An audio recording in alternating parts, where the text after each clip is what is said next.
Here's the plan. First, we're going to read Unshrinking by Kate Manne. Check.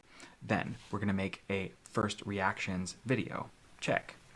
Then, we're going to get distracted trying to animate mind maps in Apple Motion and then discover that it's not good enough at splines and you want to use DaVinci Resolve instead, but you don't know how to use the node editor on DaVinci Resolve, so you should probably get back on track and just use pen and paper.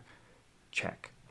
Unshrinking by Kate Manne is one of those perspective-changing books. If you take nothing away from this video, take these 3 things. Most people can't permanently control their weight or change their weight, and the act of attempting to leads to weight cycling in most people, which is more unhealthy than just continuing to live. I have a master's degree in bioethics, and one of the things that we discuss a lot is the social construction of race. A lot of the supposed unhealthiness of fatness is itself socially constructed. Many different people's bodies are healthy at many different weights. But we live in a world where people with larger bodies are less likely to be hired. They're less likely to have their claims of violence, assault, and sexual violence taken seriously by the legal system, and they're less likely to be listened to by medical professionals. Weight isn't the unhealthy thing. We have created a world where the consequences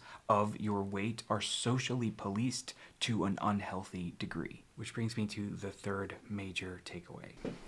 Sorry, I had to step away and calm down. Doctors are failing.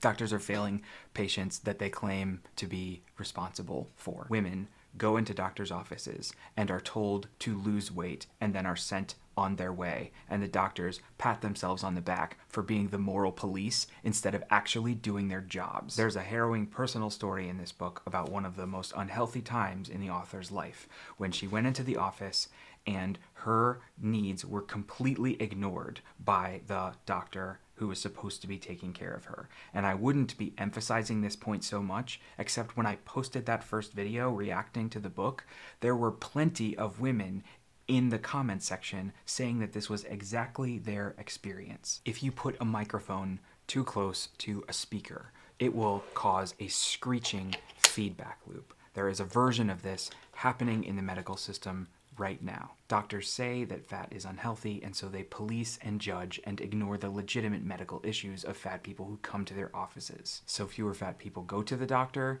which leads to collectively worse outcomes. It is a self-fulfilling prophecy, and doctors need to do better. And the twisted reality is that some doctors will believe me saying this because of the body that I am in, and not the fat people who tell the stories themselves. That is called testimonial injustice. It's covered on page 140, but I'm out of time for this video. I'm going to cover these other topics in future videos. This whole operation is logistically complicated though, so it will take some time. My plan right now is to jump to Eat Your Heart Out Nietzsche, Eat Your Heart Out Kierkegaard, and talk about Mary Oliver versus Plato. That's just me because I'm a philosophy nerd, but if any of these topics jump out to you, talk to me in the comments and I will try to prioritize them. Though also, you could read you can read it yourself. You know, I don't like to plug myself after a serious video, but it's how I fund my research, so I have to get used to it. Patreon is the best way to fund my work. Liking and sharing and subscribing and commenting and the other things are the pedagogical tools of the attention economy these days. I'll be covering more later. Pick up a copy of this book. You will be glad that you did. Thanks all.